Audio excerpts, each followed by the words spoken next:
Hello students, आज हम रेखाएं व कोण लाइंस एंड एंगल्स कर रहे हैं। और देखिए आप इसमें पहले रेखा हम कर चुके हैं, लाइन के बारे में हम बात कर चुके हैं, हम रेखाखंड लाइन सेगमेंट के बारे में बात कर चुके हैं और हम रे किरण के बारे में बात कर चुके हैं, है ना। तो क्या था, थोड़ा सा हम रिकॉल कर लेते हैं। जब हमारे दोनों तरफ एरो होते हैं तो ये हमारी क्या होती है, रेखा होती है ना, लाइन होती है। जब हमारे दोनों तरफ अंत बिंदु होते हैं, एंड पॉइंट्स होते हैं, एरो नहीं होते, तो ये हमारा रेखाखंड होता है, जो कि हम लाइन सेगमेंट बोलते हैं, ठीक है ना। और जब हमारा एक एंड पॉइंट होता है और एक एरो होता है, एक एंड पॉइंट एक एरो, तो ये हम इसको बोलते हैं रे, या हम कह सकते हैं किरण। याद कर चुके हैं। और एरो का मतलब है कि हम इसको जितना मर्जी, जहां अगर एरो है तो हम इसको आगे बढ़ा सकते हैं। जैसे तीर होता है, हम तीर इस तरह से बनाते हैं ना कि जब हम तीर छोड़ते हैं तो वो बहुत दूर तक जाता है, वो हमें नहीं पता कितनी दूर जा रहा है। तो इसी तरीके से इसको हम जितना मर्जी लंबा चाहें हम बढ़ा सकते हैं। जब अगर अंत बिंदु होते हैं, एंड पॉइंट होते हैं, तो हम नहीं बढ़ा सकते। तो इसका मतलब इसको हम दोनों तरफ से बढ़ा सकते हैं, रेखा को, लाइन को, रेखाखंड को हम कहीं भी नहीं बढ़ा सकते, जितनी है उतनी रहेगी। और किरण को, रे को हम एक तरफ बढ़ा सकते हैं। इस वाली को हम इधर नहीं बढ़ा सकते, हम इस तरफ बढ़ा सकते। इस वाली को हम इधर नहीं बढ़ा सकते, हम इस तरफ बढ़ा सकते। तो ये तीनों का डिफरेंस आपको पता है। अब आज हम करेंगे समांतर व प्रतिच्छेदी रेखाएं, इंटरसेक्टिंग एंड पैरेलल लाइंस क्या होती हैं। देखो, अगर मैं कोई भी दो लाइंस ड्रॉ करूं तो कैसे कर सकती हूं मैं। एक तो मैंने इस तरह से ड्रॉ कर दी, ठीक है। एक मैंने इस तरह से ड्रॉ कर दी, ठीक है। दो लाइंस ड्रॉ कर रही हूं मैं। एक मैंने ये ड्रॉ करी,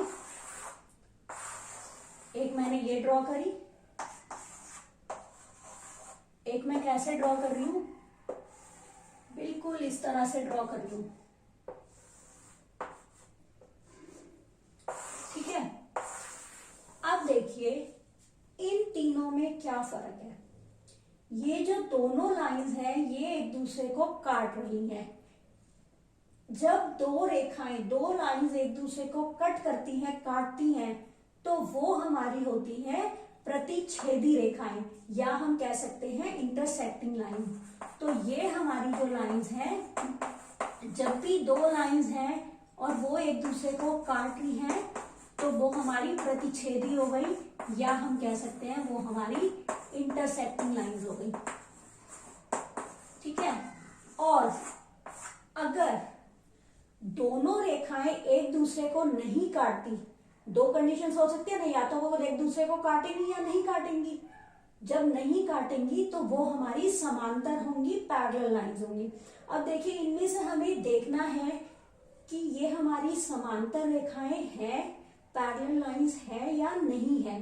तो हम क्या करते हैं, देखिए वैसे तो ये देखेंगे हम तो हम कहेंगे कि ये तो एक दूसरे को काट ही नहीं रही, लेकिन अगर हमें पता है ना, हम लाइन को जैसे मर्जी बढ़ा सकते हैं, दोनों साइड में जैसे मर्जी, इन द सेंस सीधे ही बढ़ाएंगे हम। ये है तो हम स्केल से ही, जैसे अगर मैं ये लूं तो ये इस तरह से मेरी लाइन है ना, तो मैं ऐसे ही स्केल से बढ़ा सकती हूँ इसको।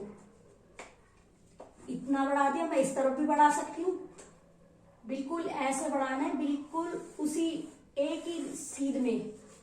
अब इसको बढ़ाएंगे, अब देखिए ये यहाँ पर कट कर रही है, एक दूसरे को काट रही है, ठीक है। तो ये भी हमारी क्या हो गई, प्रतिच्छेदी रेखाएं हो गई, इंटरसेक्टिंग हो गई।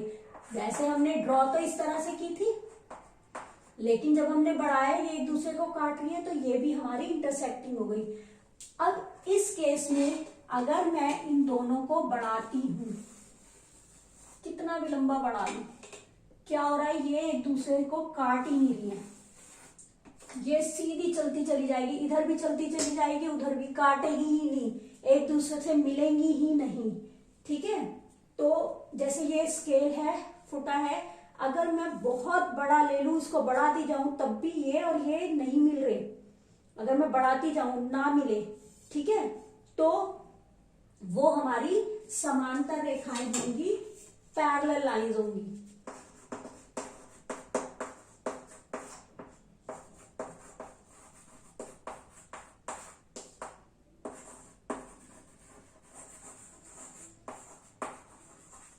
ठीक है, तो अब जब भी हमें दो लाइंस दी होंगी, हमें ये देखना है कि वो एक दूसरे को काट रही है या नहीं काट रही है। काट रही है तो वो प्रतिच्छेदी रेखा, इंटरसेक्टिंग लाइन। नहीं काट रही, बढ़ाने पर भी ना काटे, तो वो समांतर रेखाएं, पैरेलल लाइन। तो देखिए, जब हम देखते हैं कि जब दोनों लाइंस के बीच में अगर हमें बिल्कुल इक्वल नजर आए डिस्टेंस, कि इसके बीच की दूरी और इसके बीच की दूरी अगर हमें बराबर नजर आए, तो इसका मतलब वो हमारी समांतर रेखाएं होंगी। ठीक है, अब हम नेक्स्ट करते हैं समांतर रेखाएं। तो हमने कर ली। अब हम रेखाएं और उसकी तिर्यक रेखाएं की बात करते हैं।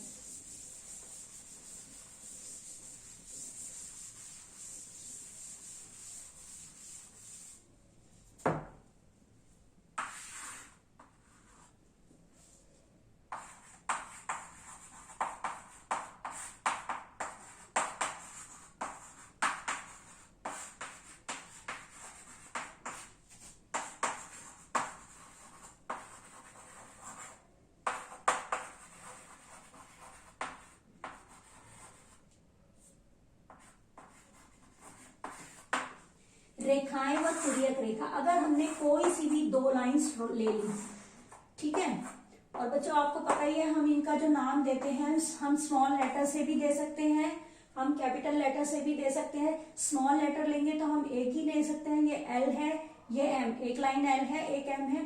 तो हमने कोई सी भी दो रेखाएं ले ली, ठीक है, एक मैंने ऐसे ले ली, एक मैंने इस तरह से ले ली।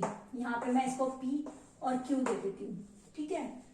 तो वो हमारी प्रतिच्छेदी भी हो सकती है और हमारी समांतर भी हो सकती है, पैरेलल भी हो सकती है, इंटरसेक्टिंग भी हो सकती है। अगर हम ये तो हमने इधर हमने दो लाइंस ले ली, इधर हमने दो लाइंस ले ली। अब मैं एक ऐसे रेखा ड्रॉ करूं जो इन दोनों को अलग अलग बिंदुओं पर काटे। एक मैंने देखो ऐसे, एक मैं और ले लेती हूँ, एक ये है और एक ये है, मतलब मैं तीन केसेस ले लेती हूँ। First example, second example, third example, ठीक है। मैं एक ऐसी लाइन ड्रॉ कर रही हूं जो इन दोनों लाइंस को अलग अलग पॉइंट्स पर काटे, इंटरसेक्ट करे, प्रतिच्छेद करे। तो देखो, अगर मैं ऐसे एक लाइन ड्रॉ करूं, ये मैंने लाइन दे दी एस, ठीक है। तो आप देख सकते हैं जो एस है वो एल को इस बिंदु पर काट रही है और एम को इस बिंदु पर काट रही है, दो अलग अलग बिंदु पर काट रही है।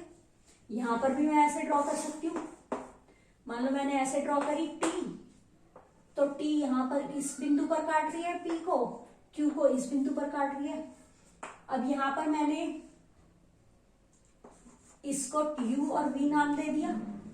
अब मैं ये दो अलग अलग लाइन है, मैं एक ऐसे लाइन ड्रॉ कर रही हूं जो इस पॉइंट पर जा रही है, इसको मैं दे देती हूं नाम बी, ठीक है। बी भी एक लाइन है, लेकिन जो बी है वो यू और बी को अलग पॉइंट्स पर नहीं काट रही। देखो, ये जो बी है ये यू को इस पॉइंट पर काट रही है और बी को भी इस पॉइंट पर काट रही है। तो बी यहां पर एक ही बिंदु पर काट रही है। जब कोई रेखा, कोई लाइन, दो लाइंस को, हम ज्यादा लाइंस भी ले सकते हैं अभी, लेकिन हम दो ही लाइंस कंसीडर करके चल रहे हैं। जब कोई रेखा दो रेखाओं को अलग अलग बिंदुओं पर काटती है तो उसको हम तिर्यक रेखा बोलते हैं। तो ये जो एस है ये हमारी तिर्यक रेखा हो गई, ठीक है, जिसको हम ट्रांसवर्सल भी कहते हैं, ठीक है। सेकेंड एग्जांपल में हमारी ये वाली लाइन इन दोनों को अलग अलग बिंदु पर काट रही थी, तो इस केस में ये वाली जो लाइन है ये हमारी तिर्यक रेखा हो गई, ठीक है, मतलब ट्रांसवर्सल हो गई। अब यहां पर ये इन दोनों को अलग अलग बिंदु पर नहीं काट रही, तो हम कह सकते हैं कि ये हमारी तिर्यक रेखा नहीं है। पता चल गया, नॉट अ ट्रांसवर्सल। जब दो अलग बिंदु पर काटेगी तभी हम उसको तिर्यक रेखा या ट्रांसवर्सल बोलेंगे। ठीक है, इस तरह से हम ये कर सकते हैं।